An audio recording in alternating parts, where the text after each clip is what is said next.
Hi, I'm here to talk to you today about how there's no such thing as balance, but there can be harmony. And so in my world, I feel like balance is a construct. There's so much pressure you hear about keeping things balanced. How are you balancing motherhood? How are you balancing work? How are you balancing the kids?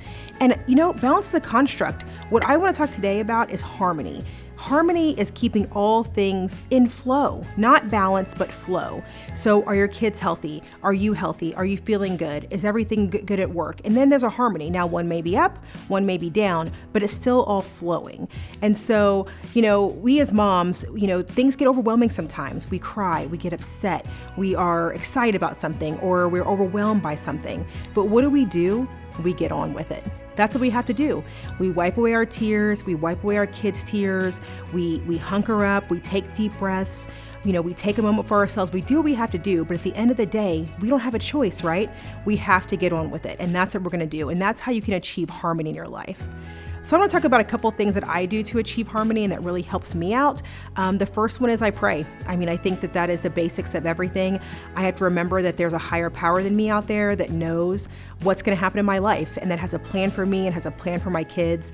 And that really helps me achieve harmony, to know that I'm not in this game alone. I may be a single mother. I may be just me and my son, but there is somebody else watching out for us. And that's really powerful for me. And that's really what kind of keeps me grounded and helps me keep my harmony. Again, I keep myself on a flow, knowing that there's someone I can talk to, there's someone I can cry to, there's somebody that will understand me and knows me in my heart of who I am. The second one comes from this wonderful woman named Brené Brown, if you've ever heard of her, and she's got a couple books out, and one of the quotes that she uses a lot that I also use is, "I don't dress rehearse my own tragedy." And so what that looks like is, there's so many things that I can get worried about and that I can get anxious about and that can throw off my trajectory and throw off my harmony, but I can't do that. I can't dress rehearse my own tragedy of what could happen, what might happen. That is a tomorrow problem. Today, I've got to focus on what's going on with me right now. And that's how I can keep my harmony, by just thinking about what's going on right now and not getting ahead of myself. Don't dress rehearse what could go wrong. Stay in the moment of what's happening right then. The other thing that I do is one comes from a friend, Jen Hatmaker. She's not a friend, I wish she was. She's an Instagram influencer. And what she talks about is what she does at nighttime for her daytime self.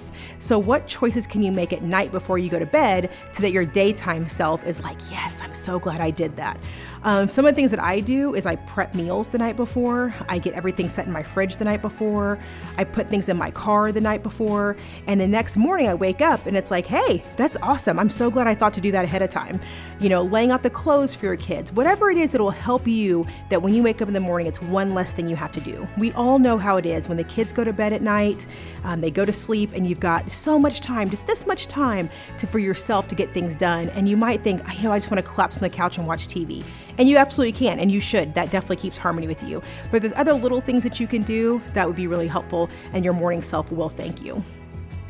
The last thing I do is I talk about balls in the air, right? You hear that all the time. How do you keep all the balls in the air? How do you keep everything going so well and keeping all your kids and everything that you got going on in the air? And I say I don't keep the balls in the air.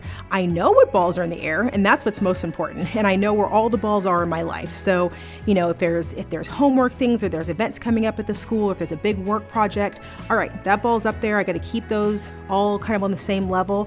But then I also, more importantly, I know what balls are on the floor.